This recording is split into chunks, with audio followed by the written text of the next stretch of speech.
Coming up today, the Jewel of the Seas drops anchor in Monterey. We go for a ride on the 17-mile drive, and it's time to go back to the 70s. It's all coming up, so let's set sail.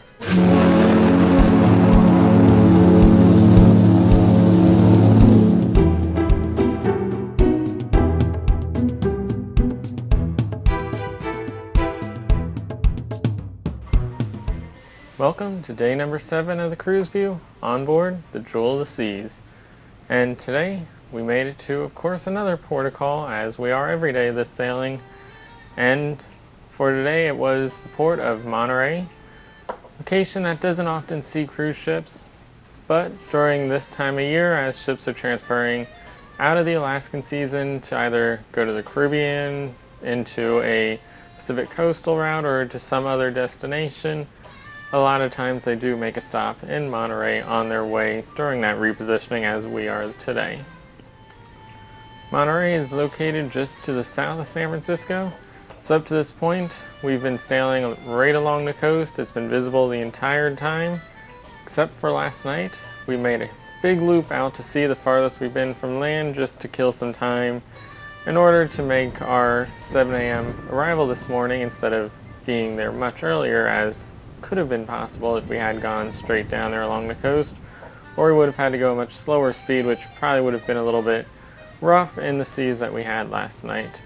But we did arrive right on time for 7 a.m. and of course, since it is a port that does not see many ships, there is no cruise terminal or even a dock big enough to host a ship the size of the Jewel of the Seas, so instead we had to resort to tendering for today.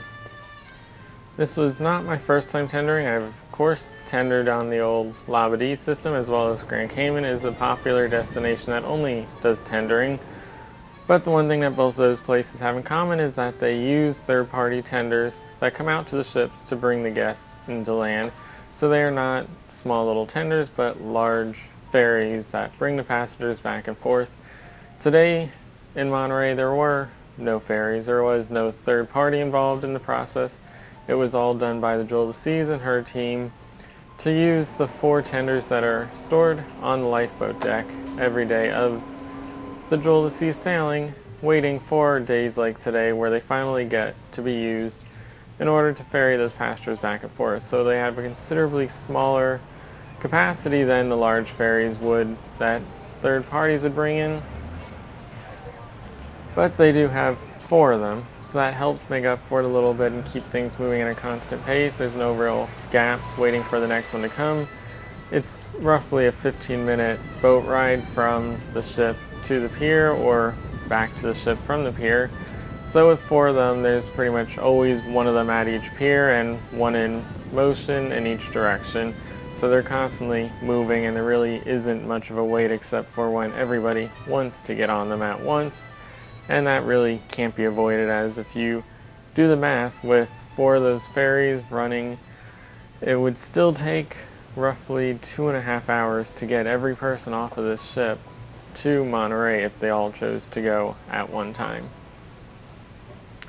And then the last tender for the day officially was 4 p.m., but unofficially they continued to run until the last passengers made it to the ship, which was just about 5 p.m., which also happened to be our departure time. So at roughly 5 p.m., once that last tender was here and all those passengers were on board the ship, they then started the engines of the ship up and began to slowly rotate her at a very, very slow pace to get her positioned to head back out to sea.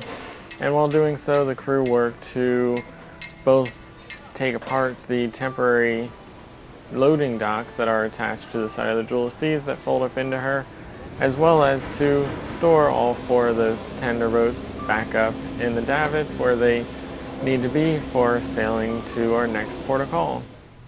And that took roughly half an hour, but it wasn't until about 5:45 that the captain finally put some speed into it and we took off for the open sea once again. Yesterday I had mentioned that in San Francisco there was a heavy Coast Guard presence, And once again, that happened today. It was the same setup basically, with 2 Coast Guard vessels coming out at roughly 4:45, about 15 minutes before we were set to officially depart. And they both came out together, seemed to meet with each other occasionally to come up with plans or something, and then move off in separate directions. For the most part, one of them stayed on each side of the vessel.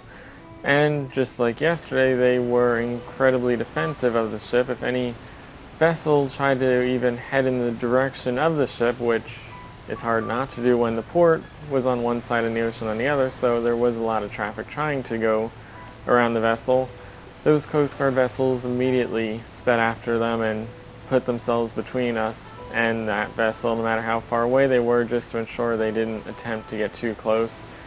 And then basically escorted them all the way past the ship, which is not something you typically see in the Caribbean, which is most likely because there is no Coast Guard.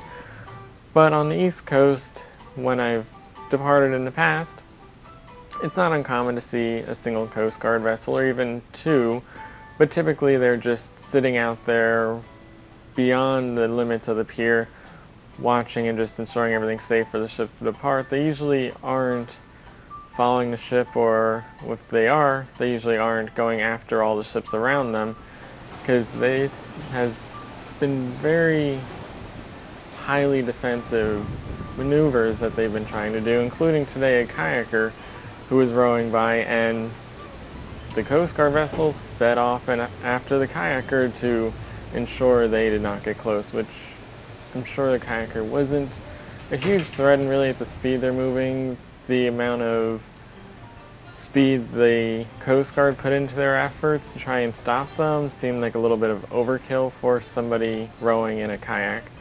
But they do seem like they're just overly aggressive for some reason, and that could be the way things are in California. But of course, it's always better to be safe, and if they weren't there and something happened, we'd all be asking why they weren't there. So it's nice to see them there, and anytime you have extra security, it doesn't hurt. But beyond the actual arrival and departure, everything in between was the weather, which once again, we had another beautiful day just like yesterday. We had a gorgeous sunrise at about 6:57 a.m. this morning, so right as we were coming into position to start our tender operations, the sun was just starting to come up, and it had a beautiful orange sky coming over the mountain. It was an incredible sight to see as we're pulling in. And of course, we had a sunset tonight at 7:02 p.m. And once again, just like the sunrise, it really lit the whole sky up again, except this time instead of over the mountains, it was over the ocean side. And for our temperatures today, we had a high of 74, and it was a very warm feeling 74 degrees, along with a forecasted condition of fog and sunny. But personally, I did not see any fog. It seemed like we had mostly blue skies with some wispy clouds throughout. So it was really a nice day with little to no wind as well. So you didn't even have that cold wind coming in. It was just an occasional light breeze. So it's just an all-around perfect weather condition day for this port of call. And to take advantage of that, today I did do another official Royal Caribbean excursion. This time it was the 17-mile drive and Caramel City tour, which was officially scheduled for an 8 a.m. time slot, but since we were tendering, that meant that we had to meet much earlier, and this was true across the board. Even though we weren't arriving until 7 a.m. and tendering officially didn't start till 7 a.m., our scheduled meeting time this morning was 6:45 a.m. in the Coral Theater, and I know there were some that were even earlier. I heard some people saying 6:30 a.m. I'm not sure if there were any even earlier than that. But this was the one time where it seems like the Jewel of the Seas crew did not quite have their act all together. Some of it was their fault, some of it not. Mainly, the excursion was 8 a.m. Everybody was required to be there at 6:45, which the Windjammer opens at 6 a.m. So already, if you wanted a breakfast, you had to get up like 5:30 a.m. just to take an 8 a.m. tour, which seems a little crazy to have to get up that early. But they did not even have us leaving the ship until significantly after that 7 a.m. slot.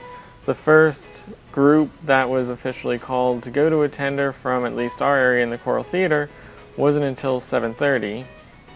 And then our group was not called to leave the Coral Theater until about 7:45. So a full hour after we were told we must be there to meet, we finally were able to leave the Coral Theater and get on the tender to go ashore to start our excursion at 8:15, which was 15 minutes behind schedule.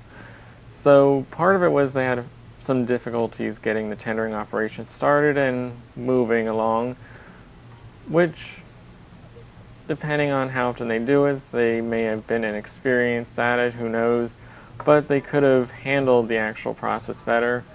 For the most part, we only had to go to the Coral Theater to get numbers of which tender we were going on.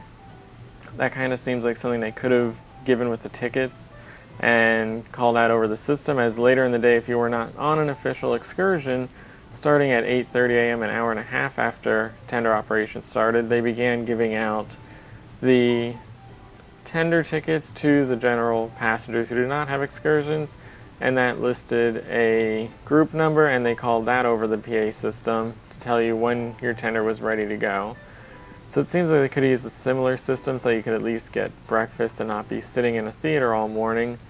Or at least on departure days in the past, they used to put out a continental breakfast spread. They could have at least put something out like the Cafe Latitudes has, with some danishes, muffins, coffee, juices in the Coral Theater, so that at least if you had to be there an hour before your excursion left, there was some food there that you could eat and kill some of that time while also getting a breakfast, since most people did not have time to actually go get a breakfast since it was such an early required meeting time.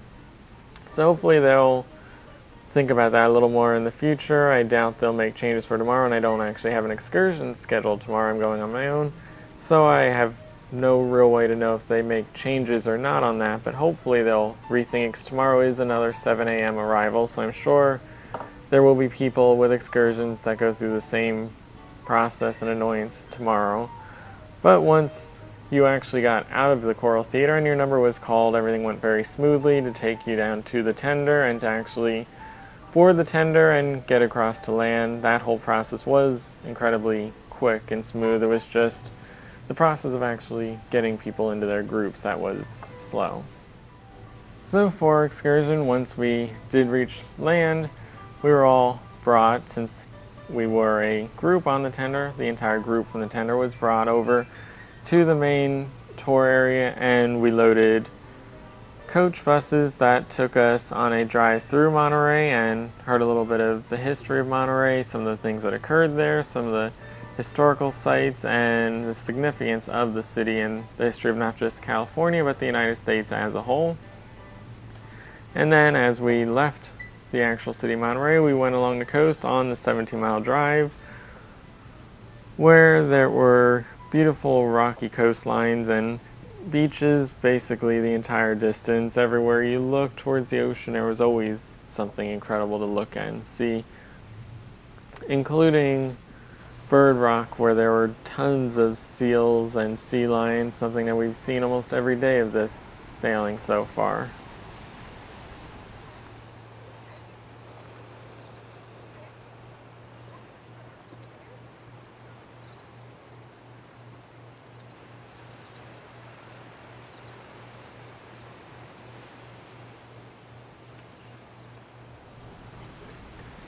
And then we continued on the 17-mile drive through Pebble Beach and stopped at the Pebble Beach Golf Course to have a look around, check out some of the different areas, including the practice greens and the final hole, which was set up for all sorts of media events, because there was a tour that is stopping there.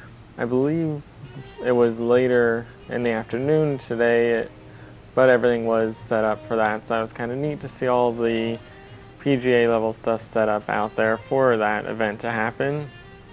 And then once we boarded the bus again, we continued on to Caramel to walk around. That one we had about an hour to just sightsee in the city on our own and see what was there, stop by any stores or restaurants that we wanted, and just see a little bit of that quaint little town with all of its unique shops. And it was a unique looking city with a lot of unusual and one-off building designs, a lot of oddities in the way the city handled things. All the sidewalks were bricks. There were trees left as they were with sidewalks and stuff just looping around into the road to go around them. So it was really kind of an interesting little town to take a look at. And after that, we continued on to the Caramel Mission, which we got very lucky and were there on almost a historic day. That was very crowded with a lot of media attention around it today, as just yesterday, while Pope Francis arrived in the US, he announced that Junipero Serra was going to be made a saint, and he is the one that mission was created by, and of course he's buried there, and all the attention around him was at that mission. So today all the media was looking right at that area as we arrived to have our own look at it, including some white flags to commemorate the day and the event that had just occurred. Following that, we then of course returned back to the harbor, where we took a couple minutes just walk around the old pier area and see some of the different restaurants. There's a ton of seafood restaurants. Almost every place on the old wharf was a seafood restaurant offering different kinds of seafood and drinks, as well as a couple little shops to look at, and of course more sea lions as well. Once I was done there, I then headed back to the ship on a tender, and that was about 1 o'clock once again, just like yesterday. And there was no line. The tenders at that point were just starting to transition as each one is arriving to the land side. They were getting slightly more empty until about 1 o'clock. They were almost completely empty, and at the same time the ones heading back to the ship were slowly getting fuller. So it seemed like about 12 to 1 o'clock was when the directions kind of started to shift from the sea to the land to the land to the sea. And for those staying on the ship, of course, they had the usual trivia and other little activities going on, but no major events since it was a port day until after dinner, which tonight's dinner was another casual night, and tonight's theme was Jasmine. So for this menu, I started with the roasted poblano, pepper, and corn soup, which I have, like many of these dishes, had a couple times in the past, and once again enjoyed that one. I also did the 3-cheese tortellini, which is always a good one.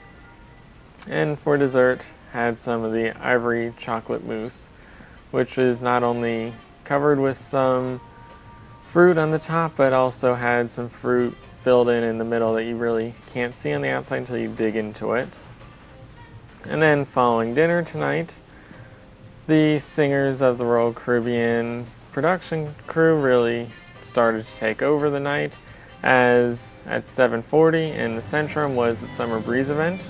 It's usually held almost on every single sailing, and it's oftentimes either 2 or 4 of the singers from the production cast going through a small set list. Oftentimes it's about an hour long. This one was only about 20 minutes long.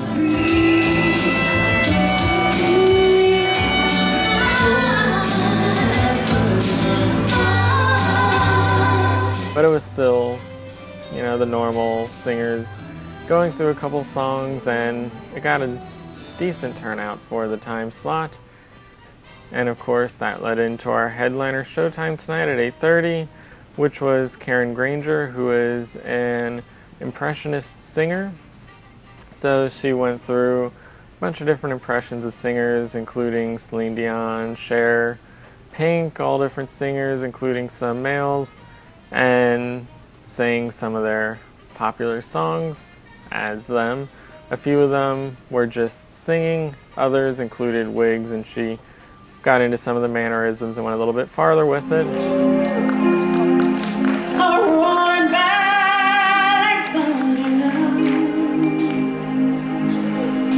As I feel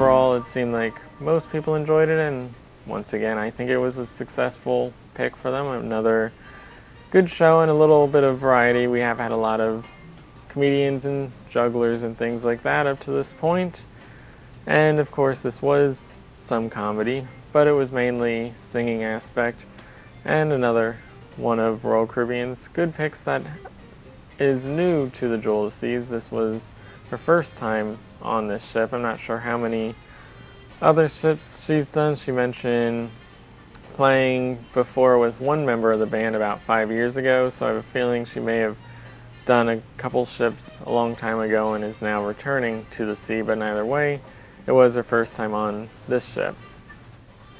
And then, following the main headliner showtime, things shifted back to the centrum, as at 10:15 p.m. tonight we had the 70s disco dance party. The other night I mentioned the 50s and 60s rock and roll party not being that good, that it really kind of felt lacking without the centrum wow and all the lighting to it.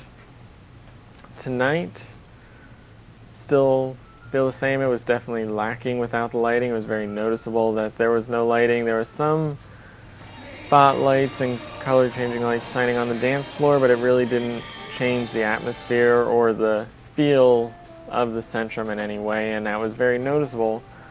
But they did use the venue very well, and I think they really managed to actually counter it. Obviously, if they had the lighting, it would have helped significantly.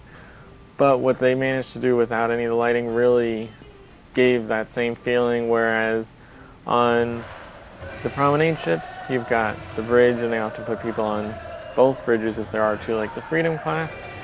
And that kind of gives you the side-by-side people in front and behind you, as well as the lighting over you to give you that sort of engulfed feeling of being within the event.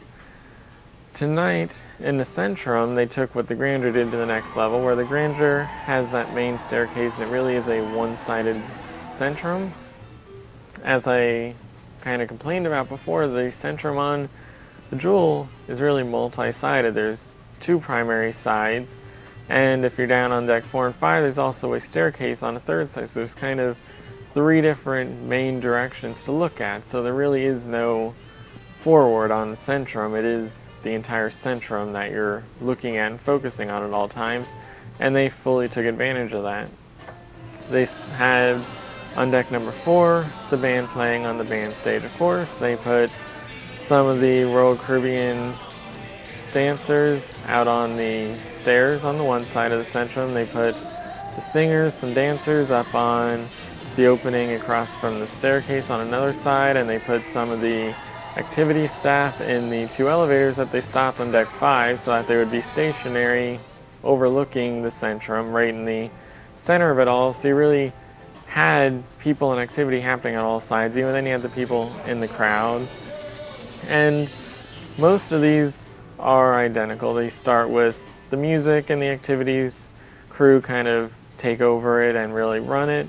This one had a different feel to it. It felt more like an extension of the Summer Breeze, and kind of explained why the Summer Breeze set was 20 minutes and not the usual hour. It started with singers from the Summer Breeze set coming out in full 70s attire and singing overlooking the centrum as well as on the stairs and down in the crowd, and really just randomly disappearing and popping up all over the place, kind of keeping everybody on their toes, looking around for where they would go next, and did those 70s songs and had the live band playing with it and gave it a little more of that live, raw feeling that the 70s party usually doesn't have, because it usually is just clicking play on a soundtrack and then going through the motions. So that was a kind of cool aspect to it that really helped bring it to the next level. And that was just the start, because then of course they had Dennis come out, and once again he sang some songs,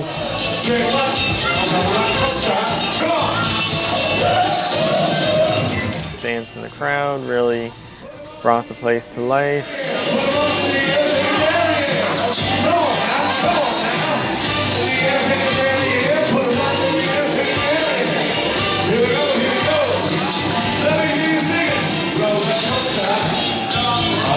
brought out his staff, some of the Royal Caribbean dancers, brought that entire area to life and all the different locations around it to really suck the entire venue into the party instead of just watching the party.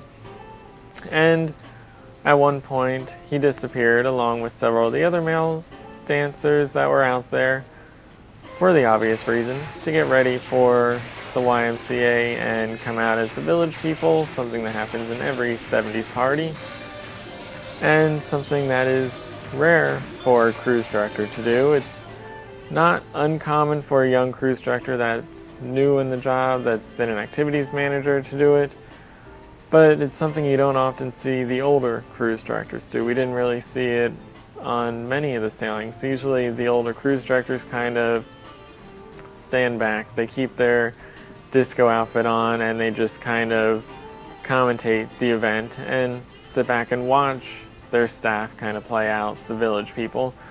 But Dennis, of course, like everything he does, he gets fully involved, fully invested in it all, and was right in the heart of the village people.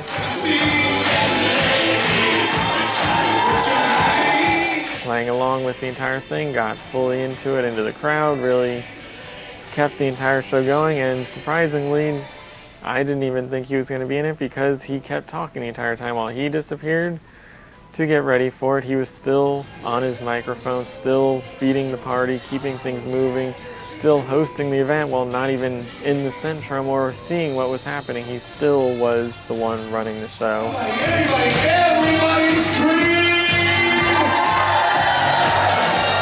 And it was quite impressive to see, and really shows you just how involved he is in every aspect of this ship, every aspect of the activities, that he knows everything that's going on. He's involved in everything from the singing, the dancing, he's hosting. There's really no part of the entertainment side of this ship that he does not personally get involved and participate in, and I think that's really allowed him to better understand how to utilize these different aspects and put them to their best use, and better utilize the people in his staff in the ways they should be utilized. And that really showed tonight. He kept that party going, kept it moving around, and as he did yesterday with the song contest. Look what we got! Who wants to hear? Things were just flying non-stop. He was just throwing out the glow rings and wristbands, t-shirts, really just sending things all over the place, really keeping the crowd active and into the event. And it was a hugely successful party in my opinion, even without the lighting. So I can only imagine what that party would have been like if there had been a Centrum Wow, because it was truly on par with any of the full Centrum Wow experience parties that I've had in the past. And that, of course, wrapped up the night as it often does. They did continue the 70s music both up in the Viking Crown Lounge as part of the disco, as well as bring the live band back out to play a few more songs until about midnight tonight down in the Centrum for people that wanted to hang around. But for the most part, the ship kind of went to bed after the party ended. And that could be because, just like today, once again tomorrow morning we are in Santa Barbara. Another early arrival at 7 a.m. and another tendering port, so many people probably have those early meeting times for their excursions. But that is not only another port of call, that is the last port of call, and that means that tomorrow night will be the final episode of the sailing, the 8th episode. And of course, we'll look at what we do tomorrow, what's happening tomorrow night, and of course look back at this entire sailing as we kind of wrap up this Jewel of the Seas sailing. So be sure to tune into that again tomorrow. But that about does it for tonight. Once again, I'm Picone. Thanks for watching and stay tuned for the links.